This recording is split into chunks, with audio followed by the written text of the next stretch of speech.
7th coming up. And so we're here this evening. If you want to call in, have a question or comment, our number is 858-251-6111, 858-251-6111. Or you may go to godradio1.com, and we're streaming on Facebook as well as the Voice and Viewpoint website. You can also download the Voice and Viewpoint app and pull that up, which will take you directly to our site. And we're going to talk more about what we're doing and these days leading up to June 7th. So we want to say hello here to our colleague, Dr. Leonard Thompson the third, and we're glad to be here. Dr. Thompson. Well, Dr. Warren, it is a beautiful day in the neighborhood. We have been working very, very hard to make sure that everyone is prepared for this current election that is coming, like you've been saying consistently. If we don't open our eyes, that people will sneak up on us and we'll wonder what happened. And we will have more to complain about than just the gas prices. You're absolutely correct.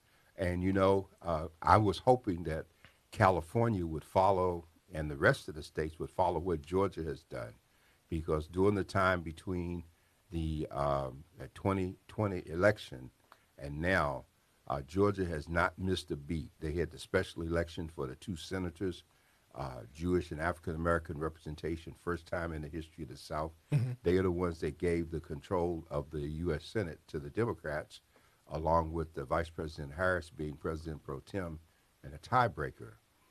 But we can see it hasn't made a lot of difference because the good old boys, thanks to the filibuster, are still controlling the Senate, and we can't seem to get anything passed beyond the House.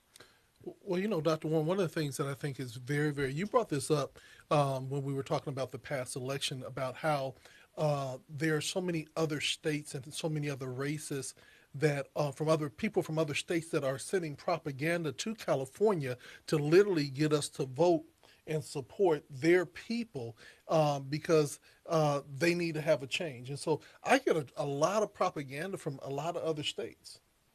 Well, it's not surprising because, the enemy is going to try anyhow. They know California is a blue state. They tried on the recall of Gavin Newsom as governor. And I think the big mistake they made there was they put this radical right-wing African-American radio host up. And he split along with all of the Republicans running against each other. So that was a beautiful day in the neighborhood in terms of them helping the governor get reelected. But these people are serious about us. They're serious about going to every state where they have a possibility of gaining some control. And I keep mentioning Georgia because Stacey Abrams, she turned down, I'm sure she could have been vice president, but she wanted to be governor of Georgia. She and Every Vote Matters group in Georgia has just registered people and motivated them. And, oh, gee whiz, the turnout was just overwhelming in Georgia last week. And it got kind of suppressed because of the shooting that took place in Uvalde, Texas. But we have a chance to turn out the same way. So I know that we're going to talk a lot about the elections and what's coming up, especially in California, and also what's happening in our local races. But can we start off with the mass shootings and the things that have been taking place all over? You're more up to date than I am. So there's been multiple mass shootings throughout the United States. So you take it away and I'm going to chime in. I tell you, just a few weeks ago, over 10 days ago, we had the mass shooting in Buffalo, New York that killed 10 people, African-American, 18-year-old gunman, traveled to get there to commit this murder. And then we had last week the slaughter, if you will, of 21 people in Uvalde, Texas, predominantly Mexican-American community. 18-year-old gunman again went into a school, went into an elementary classroom, and killed 19 children and 2 teachers. And so while the world was pouring in there and looking at what was happening in that situation, it didn't stop there. This past weekend, Memorial Day weekend, we had over 48 people shot in the city of Chicago. And more than it was last year. Yes, more than last year. And this is of course, black on black crime in so many instances of what people are doing. This isn't the race scenario, and you can't really call Uvalde a race issue because the shooter was Latino and the victims were Latino in terms of what took place, but there were other things that were involved in that, and that's a separate discussion. Yesterday, there was a shooting in New Orleans at a graduation. Mm-hmm. And during the ceremony, two people started arguing and shots were fired. And an 87-year-old grandmother of 15 who was attending the graduation of one of her kids, I guess, or grandkids, was killed in the midst of that. And if that was not enough, just a few hours ago in Tulsa, Oklahoma, a gunman went into a hospital and opened fire on the second floor. So far, 4 people are dead, and a number of others have been shot. The investigation is alive and active and ongoing. And so we have had, and last week they were reporting in 20-some weeks of this year, we had over 200 shootings. And the school shootings are up. The assault weapons are still there, and people are talking all around the issue when there doesn't appear to be any need to have assault weapons. And so now the emphasis is shifting toward, do we arm school guards and all that? And, it's a big issue. Yes, sir. No, I just want to say that, first of all, I want to thank everybody for coming in to the chat tonight. Tammy, Evangel, Charlie, Jenny, Reginald White is up Yes. there, and also Andrew Strong. Thank you for tuning in to this forum tonight. I'm very concerned about how we're literally going about, gun control. You saw immediately Canada put some things in place and said it's happening. No matter what y'all say, it's going to go down. And there was another nation that banned assault rifles altogether. Well, New Zealand did Yes. after the Church of Christ shooting. They banned assault weapons altogether. Canada has banned handguns, and in addition to banning handguns, they've banned assault weapons, and they're getting ready to institute a buyback campaign. Canada's does not have the Second Amendment scenario that we have here, and the Second Amendment seems to be the cover for America under the Constitution. And the Second Amendment really says that the right of the people to keep and bear arms shall not be infringed.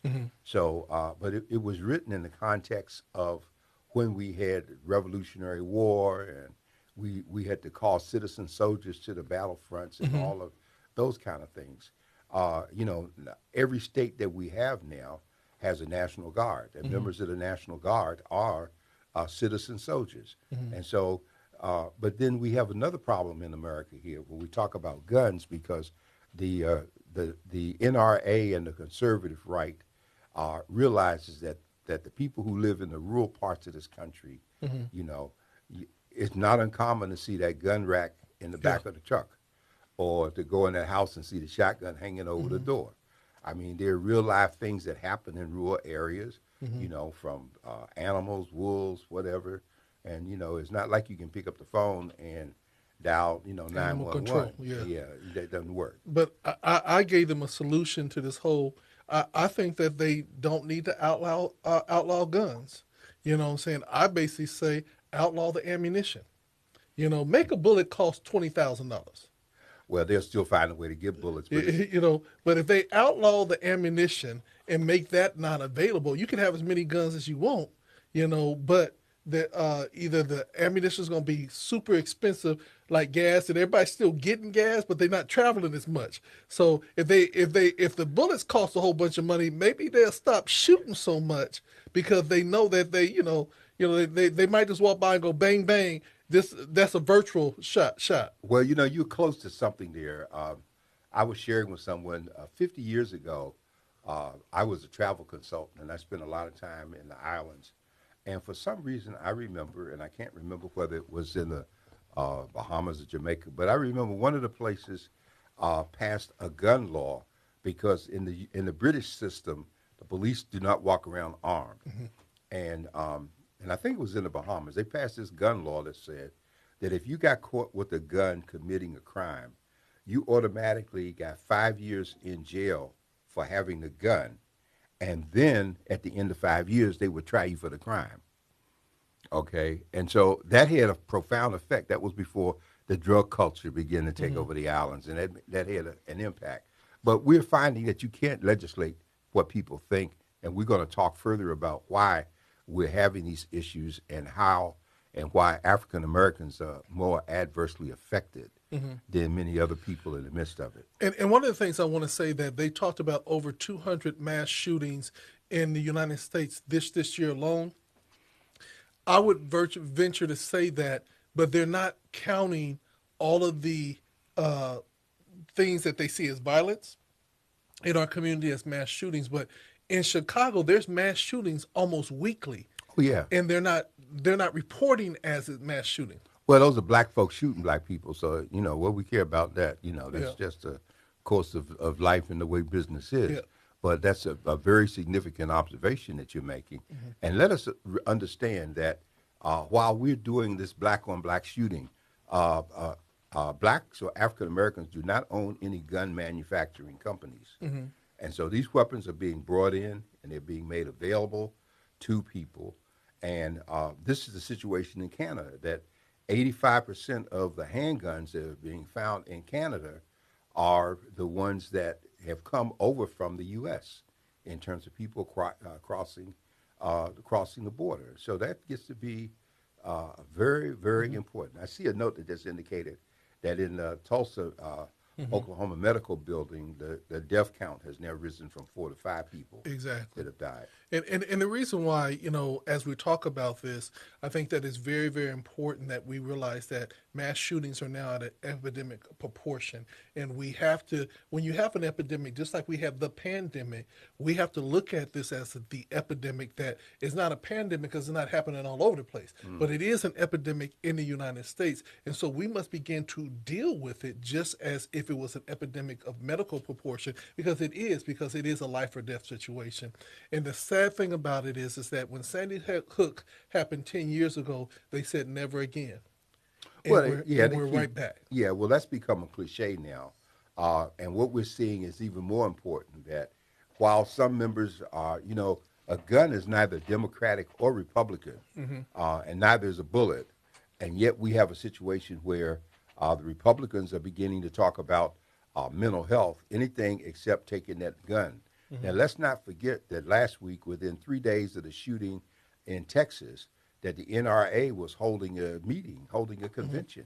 And there were people protesting them, but they were in there with all of this high-powered firepower that they put out on display.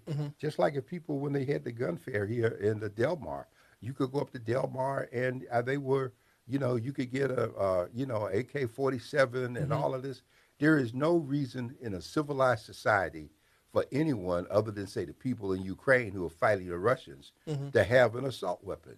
Yeah. There's no reason whatsoever. And, like today, there was the medical examiner for Uvalde was on, and the people were talking about the kind of counseling that the first responders are going to need because of what they saw in terms of the damage done to the bodies by these bullets. I mean, most people have never seen what those kind of shells can do. And then you got these little children who are not as big as us, and it's not a whole lot. That's why they had to get clothes and DNA to try and make identification. And yet we're not moved by this. And what happened, America has become, in many respects, a godless nation. And I'm preparing an editorial to go out nationally this week that speaks to handguns, if you will, money, and human life. And you can tell which is more important, okay? It's almost like what we used to say about the war when we said that people were in Iraq fighting for 3 causes, regular, premium, and high test. Yeah. And have nothing to do with the other political issues. So a question came from our audience. It says, have a question, is there a ballot for gun control? Is there anything on the ballot anywhere in the United States about gun control? No, because the gun control outside of a federal statute, remember, the Second Amendment is a part of the Constitution, and therefore it's a federal provision. The states have the rights to make their own gun control laws because under the Constitution, Article 10, it makes a statement that all rights not given to the federal government are reserved to the states. And so that does not only include health care, but that includes protection. And so that's why we have different laws in the states, for instance, with murder. In some places, it's life sentences, and some places are trying to reinstitute hanging because they don't want to mess with the cocktail that they can't get right. So you have all of these different things going on. But no, there is no ballot initiative. The issue comes down to the 50 members of the U.S. Senate that are Republican. It comes down to them and two rogue Democrats that vote with them that makes it impossible to overthrow the filibuster that's in place. And as one black commentator said, we really just need 4 senators. If we can get 4 Republicans to cross over, break away from Mitch McConnell, stand up and say that I really understand what we have happening here and something should be done. Let me just point out to you that after the Christchurch shooting in New Zealand, and New Zealand outlawed assault weapons, the murder rate went down. There's a chart that shows in the civilized nations of the world that places like UK might have 4% gun violence, but the United States of America is at the top of the chart with 79% and climbing. There are over 400 million handguns in the U.S., and so there are more handguns in the U.S. than there are people. I mean, not just handguns, but weapons, period. Handguns, rifles. I believe that they're proposing some changes now, like, a weapon can't have but 5 shells in the chamber. Well, they had that for a pump-action shotgun 50 years ago. Exactly. It was a block put in there, and you couldn't put more than 5 shells in it because of the damage that it could do. Well, now they're talking about modifying, because people can modify the weapons. You can buy the weapon and turn a regular gun into an automatic, take the banana clip, tape them together upside down, and rearrange things. And there is no reason for that. And then when you look at let us not forget that this second shooter was 18 years old, if you will. Let's not forget the one in Minnesota walking down the street, the teenager, 17 or 18, killed 2 people. The judge was on his side. They got him off. You know, we've got all of these people. You don't want to forget Rittenhouse in South Carolina going into Mother Emanuel Church and killing 9 people. You know, and on his way to court, got a Happy Meal. Yes, you know, they stopped there because he was hungry. They stopped at McDonald's when they were bringing him back. And I'm just saying that simply this: bullets, $2,559.29.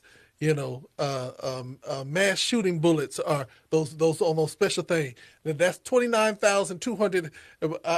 I guarantee you, there might be some people that can still get the bullet, but the common everybody, it's going to be hard for them to get that. Well, let me be the bearer of bad news for you, Dr. Thompson, because before they stepped in with all the action to suspend the gun sales at Del Mar Fair because of transfer registration and all those things.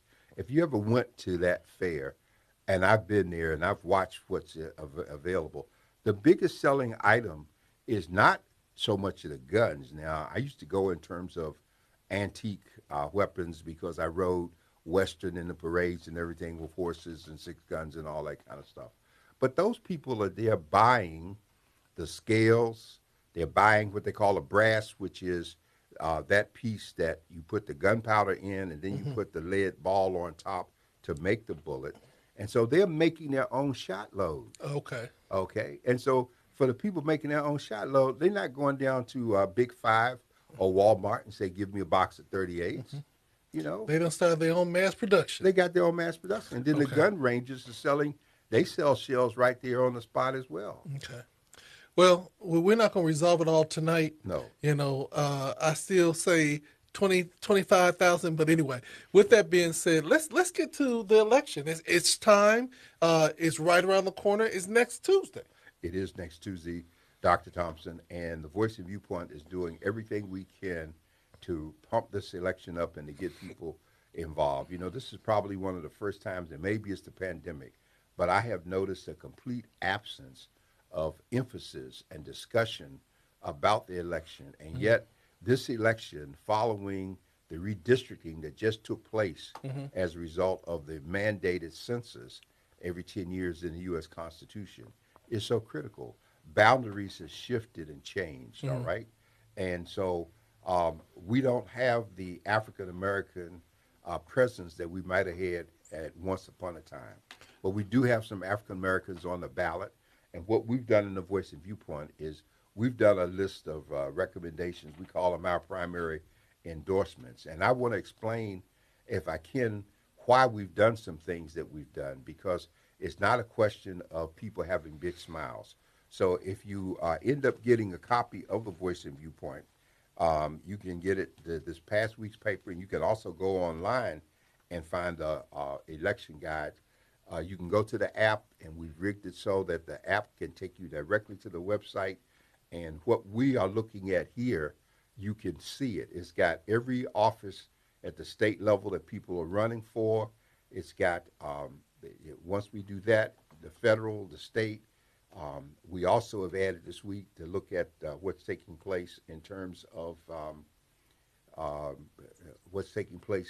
city council, because we have 4 city council seats here. But let's go back up to the top of this list, and I want to say something. Okay, but before you say something, am I seeing double, or is there a reason why there's I'm about to explain. Okay, that. I just want to make sure. I'm about to explain that, because the first person you see when you open it is Alex Padilla, Democrat, running for the United States Senate, okay?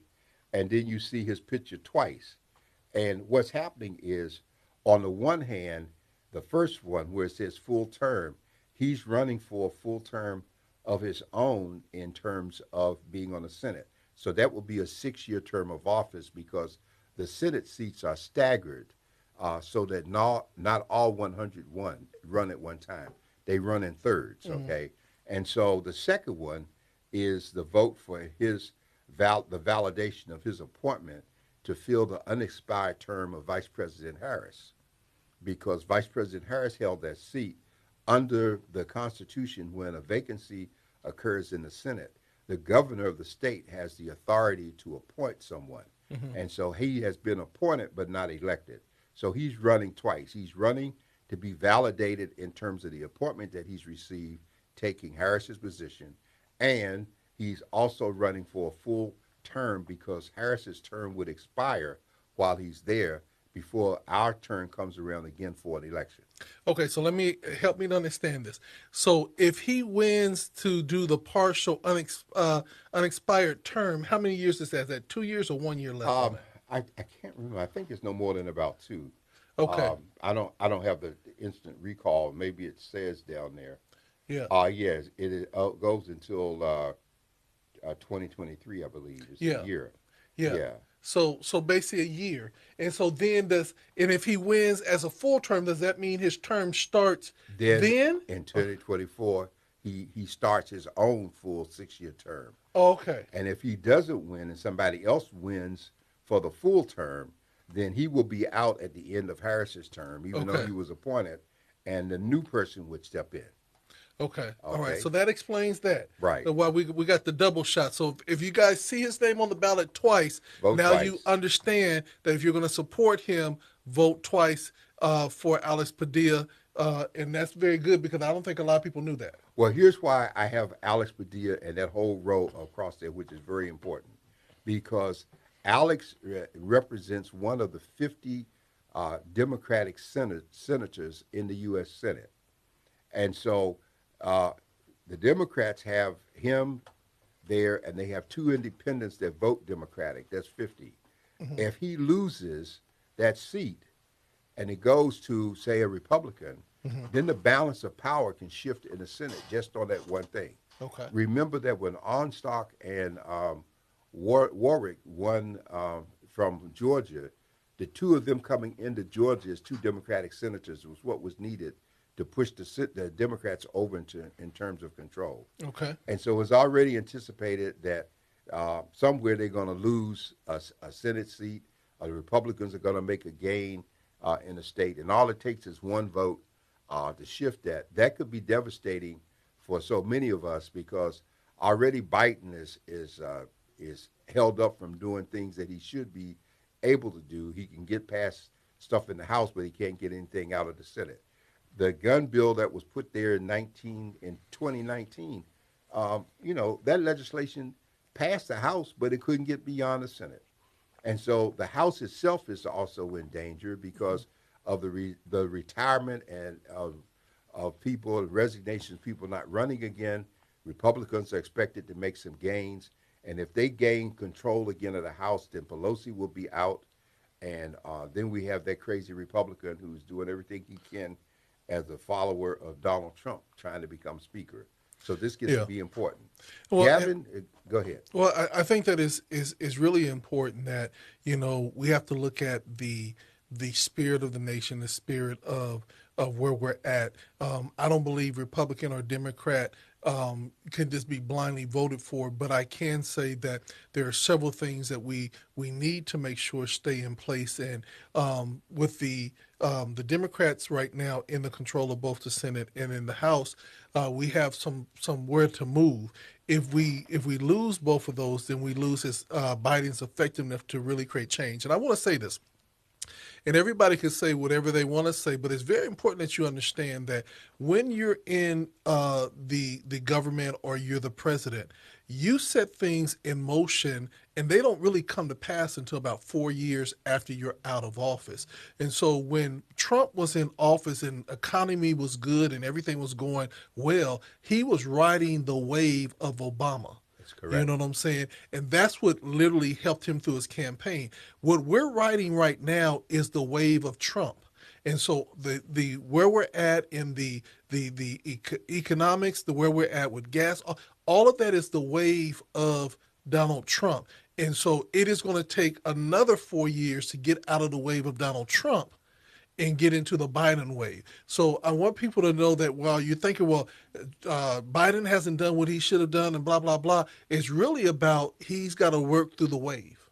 Well, let's help people with that a little bit, Dr. Thompson, because you see, in this case, what we're talking about is a matter of party politics. Because we already know that Republicans against everything that's black or people of color or whatever. I mean, they are the problem. It was Trump that put in Title 42 that shut down the border and did the whole scenario. So that's a reality. And so if we don't get more political as we once were as a people, black people were political. Black people only supported Lincoln because Lincoln freed the slaves. And black people were basically Republican.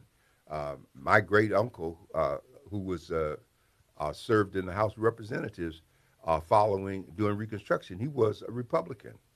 But the scenario here is that when Roosevelt came along and they started talking about a chicken in every pot and the WPA, the work program, and he was a Democrat, people began to change because the party began to address the needs of the people. Okay, and so that's the key element here. We don't have a problem with the governor. We need to keep the governor there in terms of him. The lieutenant governor, Elani there, she should stay in. But then we get to Dr. Shirley Webber, and this is very special because I've made the observation that Dr. Webber, while she's the first black female Secretary of State in California, she's not the first black woman to become a Secretary of State. One of my past heroes, C. Dolores Tucker, was a Secretary of State and first black woman to be Secretary of State in the state of Pennsylvania. But Dr. Webber is so key because when you follow the news and you see that the Trump supporters, the one who brought the lie and said the election was stolen, are seeking to get positions as a register of voters. They're seeking to get positions. They already had a state legislatures like what they did in Texas, where the Democrats left the state and then they finally had to come back and they still got all these laws passed that weren't. Dr. Webber has been a guardian of the democratic process. And she's made sure that the votes are there. Even before she became Secretary of State, she was one of the people fighting for restoration of the right to vote to people who had served their time and done what they needed to do and should come back and be welcomed back into society. So this is key, and every vote counts. And I'm stressing this to us because even if you don't think that you can vote, you need to go out to the register of voters out there and register, and they'll let you vote what they call a provisional ballot. And with that provisional ballot, it will be sealed and it will be counted at a later date to see how this works out. Now, the election process is so critical, and I guess people say, what have you not done, Dr. Warren? I was an election consultant to Washington, D.C., at least 50 years ago. I helped draw the boundaries of the political wards and precincts in D.C. I ran the elections there, helped run the elections when they were doing hand count ballots before we got these voting machines. I dealt with hanging chads before we went through this whole thing with Bush and Mondale and them about whether or not a person had marked on the line. So there's a lot involved, and we're very fortunate here in terms of more people are voting. The last time we had an election, people were standing in line to vote. Mm-hmm. But you don't have to do that. If you can go right now, you can get out there, you can drive, somebody can take you there. If they were giving away money, you'd find a way to get out there. And you can go out there and go in and register and have your vote counted. One of the biggest myths that we buy is my vote doesn't count. Mm-hmm. Well, no, it doesn't count if you don't vote, number one. That's the very critical thing. And number two, if you don't vote, we know that you don't vote. When I was an elected official, Dr. Thompson, I kept a printout of all the people in my ward on my desk. And when people came in, wanted me to do all kinds of favors and solve their problems, I'd meet with them. But I'd go down through the printout, and if I didn't see your name, you're not a registered voter.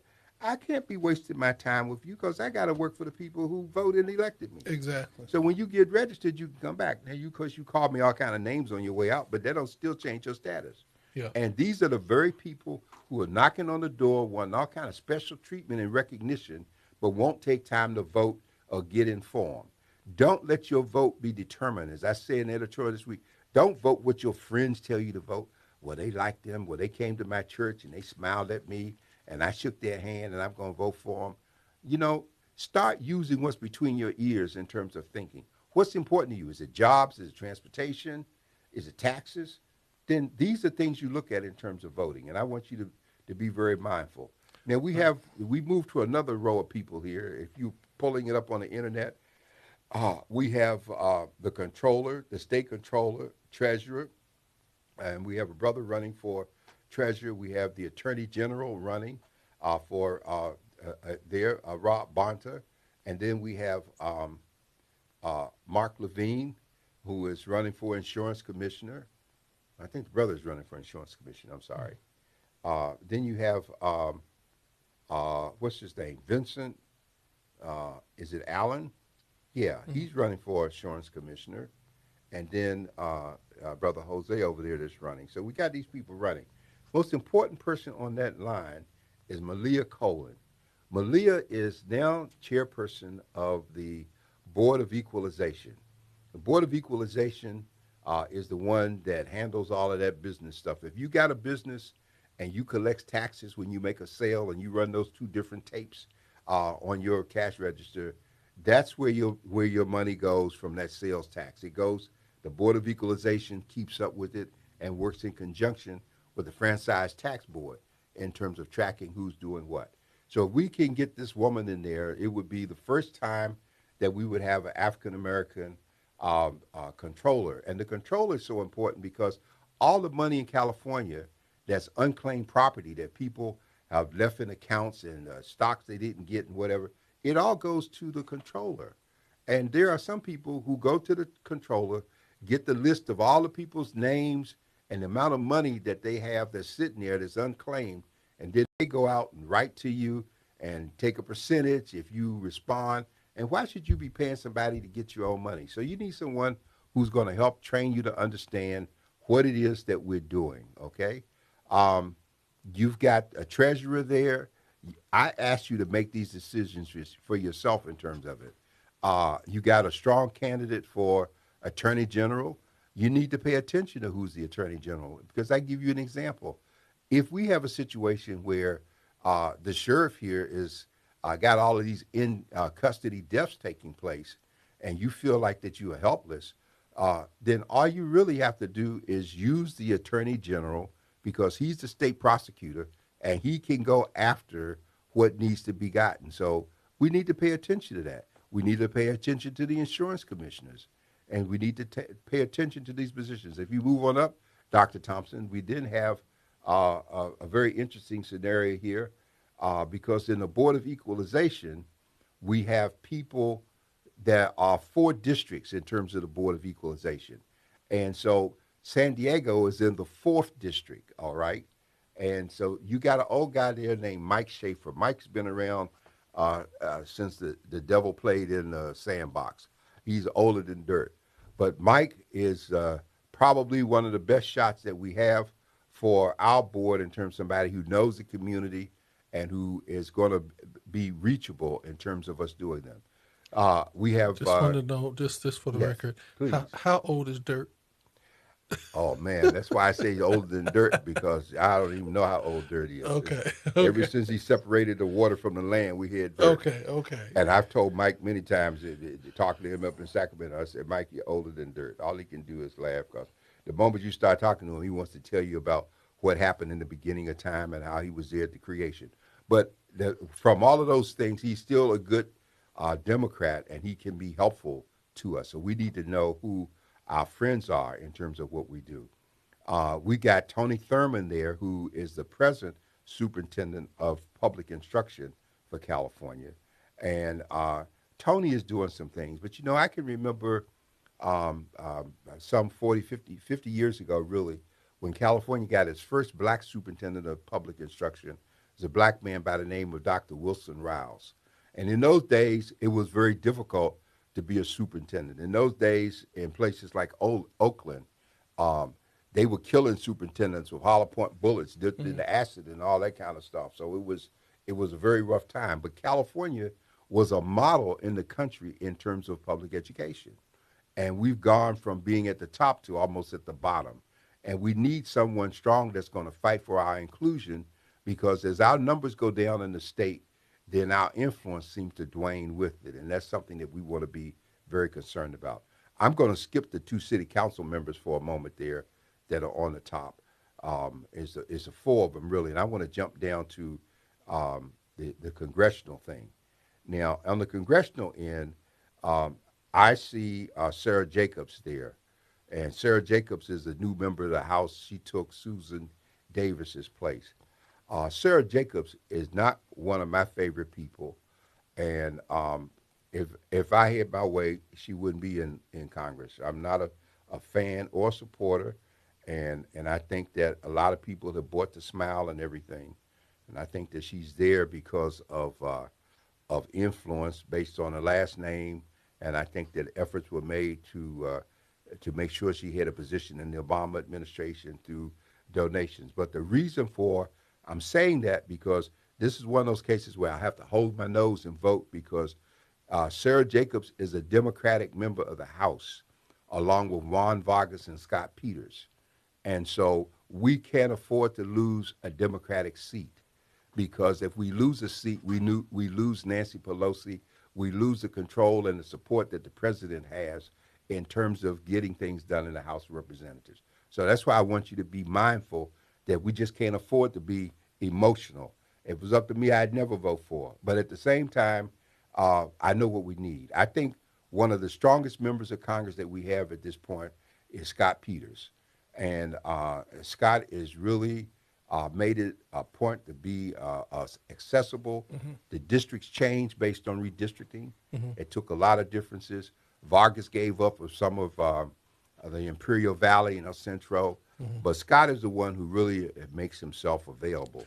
Yeah, and I just wanted to point that out. Yeah, and I think also that we have to be very mindful that every day is a new day. And I think that it's very important that if we are unhappy with maybe the position that Sarah's taken thus far, if she is reelected, holds the position for the Democrats, we can always continue to hold her accountable and have those real strong dialogues with what we're expecting in the future. So I always tell people, like somebody say, if they tell you who they are, believe them.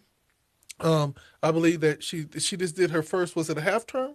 You're a very kind person, Dr. Thompson. Sarah's got a cute smile and she's a warm, she can be a friendly person, but at the end of the day, Sarah has never been about us. Even when she ran, and I must say, in fairness, now she has us, one of us on her staff, so that's a plus for her. But even when she was running the first time, you never saw a black person in her campaign ads. Hmm. Okay, it wasn't there, and there were key black people in this community that helped get her elected, that Hmm. she didn't even bother to go back and speak to for 2 months after she got in. So I'm not a fan of Sarah, Hmm. but we need Sarah for the time being, and that's the point that I'm trying to make. All right. And I want to move to another position there because we have the 79th Assembly District Representative, Dr. Keila Webber, who is running for this full term of her own here since she took her mother's place, Dr. Shirley Webber, when Dr. Webber got appointed to Secretary of State. And that's why Dr. Webber is now running for her own full term as Secretary of State. And so Dr. Webber, Keila Webber, just had success with a tremendous package of bills that she got out of committee, and they're going forward. And she's doing a fine job, and we're wishing her well in terms of there. Right next door to her, though, and is not up here, is the 80th Assembly District. That was a seat held by Lorena Gonzalez, Hmm. and she resigned to take a job with labor. And now we have Georgette Gomez and David Alvarez running for that position. And there is an additional person. I can't remember the name of the third person, but my suggestion for the 80th Assembly District is whoever the third person is, that's who you should vote for. Because these two people, again, we supported Georgette when she ran, and she never came back to our community. Black Men and Women United supported her. She only started smiling at us again when she decided to run for Congress. And so David Alvarez, he has never been a friend to our community, though some people in the community, think he was warm and fuzzy. I remember when David was there running the first time, and the pastors met with him, and he was the one person we ever met with who was watching his clock the whole time, like we were holding him up from something. And I suggested that he should go on and keep his appointment because he certainly wasn't with us in terms of the meeting. And so you need to look at that. That's a predominantly Latino district, but there's still some black folks that live there. There's some black folks that live in Chula Vista. Some black folks live in National City. So let's not just write it off. If you live there and you got friends there, make sure they vote because we have a right to expect something. And one of the things I want you to know that this is put out by the San Diego Voice and Viewpoint. A lot of this is, and most of it or all of it is very well thought out, but it is a conversational piece. You might agree or disagree, but what Correct. we want to say is that you definitely have somewhere to start from. We're giving you commentary on different people only because of the fact that these are who are in the paper, who are being endorsed, and we want to make sure that you know where we stand. But it does not mean that this is the catch-all, end-all. So if anybody comes up and say that this is only what we're representing, no, we're saying that this is food for thought. This is the thing that if you need to go into the ballot booth and you don't know who to vote for, take this in and just mark, just follow the guide. But what we found in the history is that if we don't give any opinions, if we don't give any guides, so many people are lost, and thus they then don't vote, or they just vote for one thing and not the whole slates. And I think you're absolutely right. And speaking about the assembly, you've seen commercials on for Brian Mainshine, Hmm. and he's become very vocal in everything in terms of prosecutors and speaking up. Brian has been there a long time. He's homegrown. He's done a lot of good work over the years. And people who live where his name appears on your ballot instead of these, because all of these names won't be on your ballot. Where you live is going to determine what's on Hmm. your ballot. So I want you to keep that in mind. I am also going to mention that we have one judicial seat, and that's in the court. I think that's Office 35, and you got a guy there by the name of Michael Flemings. Now, at first I didn't recognize Michael because I hadn't seen him in so long, and he's been uh, he's been like Mr. Wimple, Dr. Thompson. And Michael put some pounds on, so. But Michael is a good guy, okay, and we need that we need him there, and we have a number of outstanding youthful black judges that he would be joining as one. And so we, he has some opposition. We don't ever mention the opposition. We don't give him any full free publicity. But Michael is a person that should be sought after. He's endorsed by the Earl B. Gilliam Bar Association, which to follow my, and I follow their lead. We follow each other. They didn't even bother to give interviews to the other people because they knew they were going to be with Michael, and it's okay to do that. So we shouldn't be afraid to support people in that context. All right. So I wanted to throw those things out. I want you to look closely at the Board of Education, District B scenario there. You've got one candidate, and you need to pay attention to who the candidates are because on the school board, like the city council, you need to be able to count to a majority, like the Board of Supervisors. If you can count to 3 on the Board of Supervisors, then you're in good shape and you can get past what you need to get past. And so those are the things that we want to talk about. The district attorney is not on the ballot this time, though she's running unopposed because this is a primary. And since she's not on have any opposition, she will be on the November ballot. Mm-hmm. And so the November ballot, a lot of these people will be holding out for because November will be the real challenge for the party. Mm-hmm. Primary allows people in the same party to run against each other to see who emerges as a strong person. So I like to do this little educational piece because we assume that people know things and they don't. Yeah. I want to jump to the San Diego City Council, and we have people up there. The seats on the council are staggered. This year we have districts 2, 4, 6, and 8 in terms of council members up. In District 2 of the City Council, I'm encouraging people to consider Lori Saldana. Lori has a long record of service and leadership in the community, and she's well known by people who've been involved. So I don't need to give a whole bunch speech. You either you've seen the name, you can ask questions. You either vote for or you don't. District 4, we have Monica Montgomery Stepp seeking another term. And this is a significant thing because Monica becomes the second member of the representative from District 4, I believe, to serve as President Pro Tem of the City Council, which means that behind the President of the Council, the members of the Council have selected her as the number 2 person. And so that's an important position to hold. And she chairs the Livable Neighborhoods Committee, which affects so much of and so many of us. And we did an interview with her here on From the Desk of the Editor last week, which is archived, and we interviewed her in the context of being a sitting council member and president pro tem of the city council. And so that's important. Now, when we move over to District 6, all right, we have the member there is gone, and I have suggested that people look very closely at Tommy Hogue, who is a Democrat, and I believe he's been environmentally, I think he was a radio announcer, but I believe that's intern Tommy, yeah, with the Jeff and Jer show. Yes, yeah, yes, yeah. And so, we're looking at people who are workable in terms of getting on with other people to help get things done. Mm-hmm. And I think that that's an important reason to look at him. Can I jump in on Sure, with him? Please. The one thing I love about intern Tommy is that he's a grown man. He's older now, but he started off from ground zero. And because he was such a good intern, he actually became a part of their show. And people look forward to his segment because he took it seriously and not just, I was there. But what I love about him is that I've literally watched him go. He's on the NAACP. He goes to the different places that people say, well, they'll make time for it if they get elected. He is actually going and sitting and sometimes not even talking about his campaign, but literally being there and being active. And so I'm excited about Tommy Ho.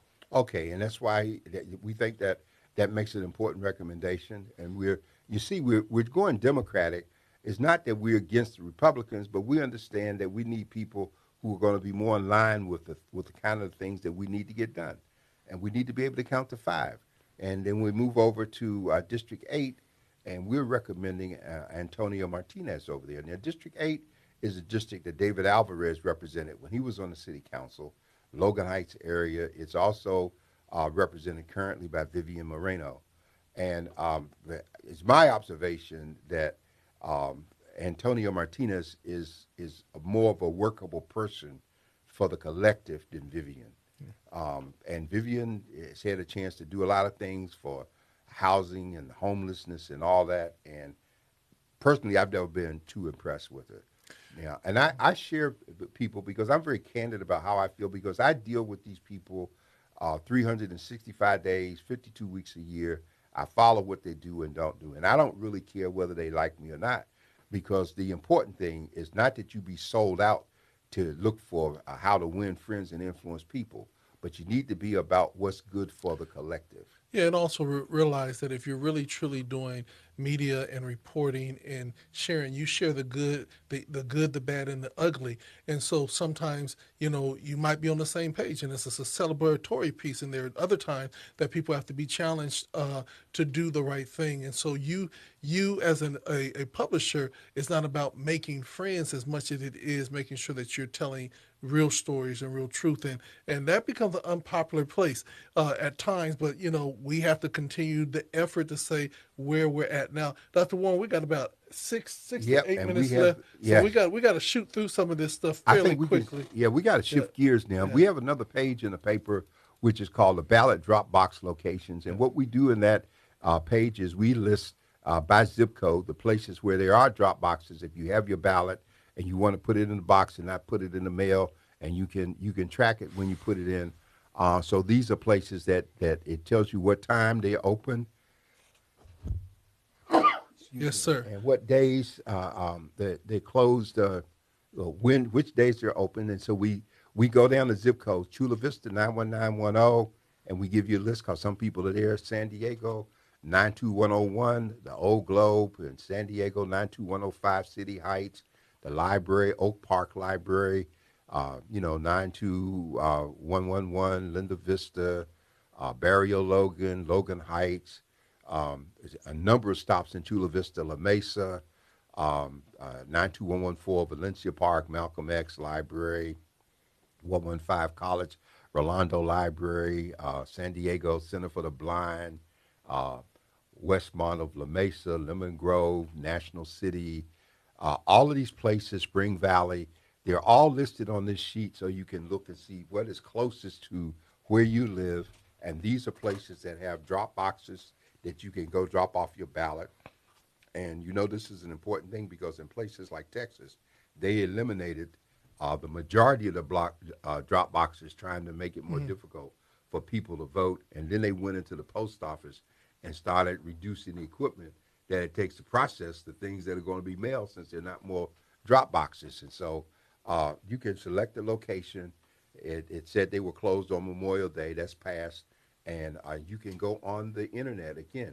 You can go to the Voice and Viewpoint app. You can download that app in the Apple Google Store, and you can take that app and you can hit it, and it'll take you to all of these things that I just shared.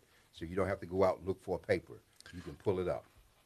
And that's the one thing about it is that because of the mobile app, because of making the paper free online, these things are downloadable. As you can see tonight, we were sharing on the big screen, and it actually downloads into a PDF form. It is printable, and you can literally take it with you. Now, again, our challenge to everybody is your voice, your vote. You know what I'm saying? Your voice, your vote. You cannot complain unless you are a part of the process. And even if you decide that there are people that you don't want to support, you still need to vote, because when you don't vote, you are literally endorsing someone that we don't really want, or you might not even want because you were quiet.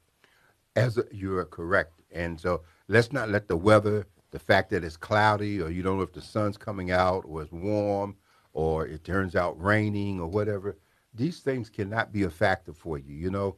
People died that we might be able to vote. You need to remember that before we got the Voting Rights Act of 1965, we had poll taxes where people had to pay a tax in order to vote. We had situations in the South where black folks showed up to vote after they got registered, and the white poll watchers would give them a jar of jelly beans and tell them to tell how many jelly beans were in the jar so they could determine whether or not they could vote, or tell them to recite the Constitution in one of the favorite stories. They asked the guy to recite the Constitution in French, and he did. And then they asked him for another language, and he asked the person that was doing it, "Do you speak the language?" He said, "No." But the whole idea is, what can we think of the black people? And people died, people were beaten, people went through all kinds of things for us to be able to vote. And then here we sit, squandering this opportunity, which so many have taken advantage of. Now, I'm going to share two things real quick, Dr. Thompson. Here. And before you do that, I want to say I need you all to vote the same way y'all rushed out to vote when you were trying to make marijuana legal. I need everybody that was rushing out to make marijuana legal to get out and vote at the same passion this time. And you know, I was talking to Sister Francine Maxwell, co-chairperson of Black Men and Women United, and she was sharing how they had a polling site in Encanto, and the people were sitting around there all day, the staff, because nobody bothered to come in to vote. This is the same thing that was happening after the pandemic began to wane down. We had facilities for testing and for vaccine, and we were spending money to put people there, and yet the folks who needed to come and who have the lowest numbers weren't showing up to participate. So we need to get involved, folks. And we're doing this because we are concerned. And as this goes, so goes our future, and that's what we're fighting for. So, Dr. Thompson, I don't know if other questions. I was noticing our comments and people telling folks that they should vote early, and I agree with that. We need to get out there. We don't need to wait until the last minute to vote. And we also want to encourage you that you can also tune in and join Black Men and Women United if you are a member of the African American community on Tuesdays from 8 to about 9:30. And we're on Zoom, and you can contact the Voice and Viewpoint, and they will add your email so that you can be a recipient and be able to tune into that. And last but not least, I think that it's very, very important that we activate our activism now. We should not wait for tragedy. We should not wait for something to take place that we then say that we want to be active. If we're active from the beginning, then we can ward off some of the things that will appear because we've already been having our opinion heard, our voice heard. So don't just sit back and wait for a crisis. Let's curtail the crisis by being active, being involved, and encouraging, especially all you church members out there. If you have an elderly person that want to go to the polls or can't get out but want to get out, arrange them. Pick up the telephone, call them. Can I take you to drop off your ballot? Make it a part of your give back as a Christian, because there's so many of our elder saints that want to come out but don't have the ability to get out, and they love to take their ballot in. And so just want to encourage you all, let's get active and let's not just be complacent because we think everything is all good. And I'll say this, stop walking past pennies on the ground, because the pennies turn into dollars. Pick it up and start your pity bank. I want to remind you as we close out that the Asian community is going to vote for those Asians that they see, because they've come full circle from wanting to be hidden to understanding that the key to wealth and success is being involved in the democratic process. The Latino community is going to vote. The people who are coming here, they're waiting for citizenship. If you tune into some of those stations, they have the kits. By the time these people hold up their hands, they know the Constitution, the Declaration of Independence, and all of these things that most of us hear of and never read and don't know anything about. So we need to be involved. Lastly, tomorrow at 5 p.m., I've been reminded there's a cannabis equity meeting in Mount View. And so we have a situation now where a lot of folks got records and went to jail for selling marijuana, which is another name for cannabis, and now it's legal. And a lot of the same people can't participate because they got records from when it was illegal. And so we need to pay attention to these things and get involved. I hope our conversation with you has been helpful this evening. Dr. Thompson and I enjoy it. We encourage you to turn to the Voice and Viewpoint if you have any questions, and we will try to answer them.